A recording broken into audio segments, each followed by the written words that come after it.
Assalamu alaikum uwa. Barkanku da kasancewa da Dibaba Tech a daidai wannan lokacin. Kamar yadda kuka sani, sunana Muntazar Hassan Abdullahi. A yau insha Allah darasinmu zai bayani yadda zaka ƙara ma wayarka ƙarfin network. So dama zaka ga mutum ya shiga yanar gizo, ya je zai bude abu amma sai abun ya ɗauki lokaci bai bude ba sakamakon rashin ƙarfin network da ke fama da shi a wayan shi. To ya zan ƙara ma wayana ƙarfin network? Wannan darasin zai bayani yadda zaka ƙara ma wayarka ƙarfin network. Amma kafin na nuna muku, ina roƙon ku je ku danna alamar subscribing, sannan ku danna alamar ƙararrawa ta yadda da na ɗaura sabon bidiyo za a dinga sanar da ku. Idan wannan bidiyon ya burge ka, danna alamar liking. Ga waɗanda suke neman ƙarin bayani suna yi min magana a comment section, in Allah yadda zan amsa musu. Da fari zaka shiga Play Store ɗinka kamar haka. Bayan ka shiga ya kama wannan fuskar, to abinda zaka yi zaka danna search kamar haka. Bayan ka danna sai ka rubuta net, sai ka sa optimizer.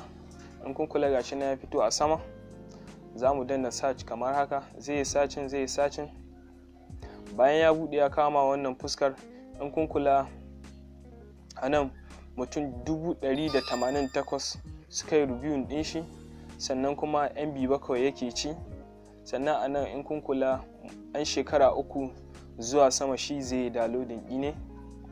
Sannan nan kuma in kun kula mutum miliyan 1 suka yi downloading ɗi ne. To in kun kula wannan application kamar mutum miliyan 1 sun yi downloading ɗi ne, to wannan application in kun kula cewa wannan application ɗin yana da kyau. To abinda za mu yi anan shine za mu danna install kamar haka. Bayan mun danna installing, za mu jira ya downloading. In kun kula gashi nan ya riga da ya fara downloading.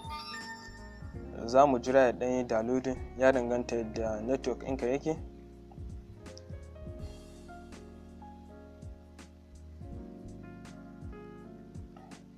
Za ka jira gashi nan ya fara installing. Za mu ɗan jira shi ya gama installing.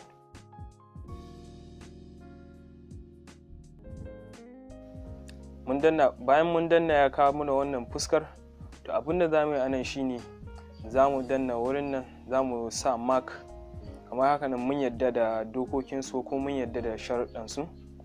To abinda za mu yi anan shine bayan mun danna mun yadda da sharuɗan su, za mu danna get started.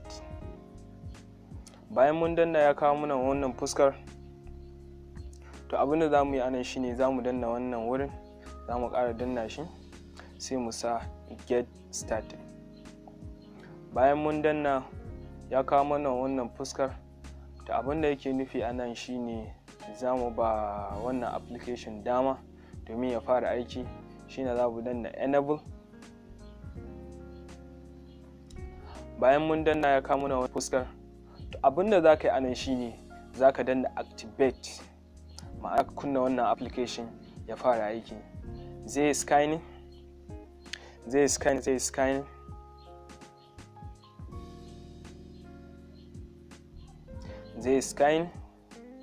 In kula gashi ne yana scanning. Bari mu gani. Bari mu shiga YouTube ɗinmu. Ya riga da yanzu yadda ya buɗe, kun gani kamar yanzu. In kun kula gashi nan komi yana buɗewa da sauƙi.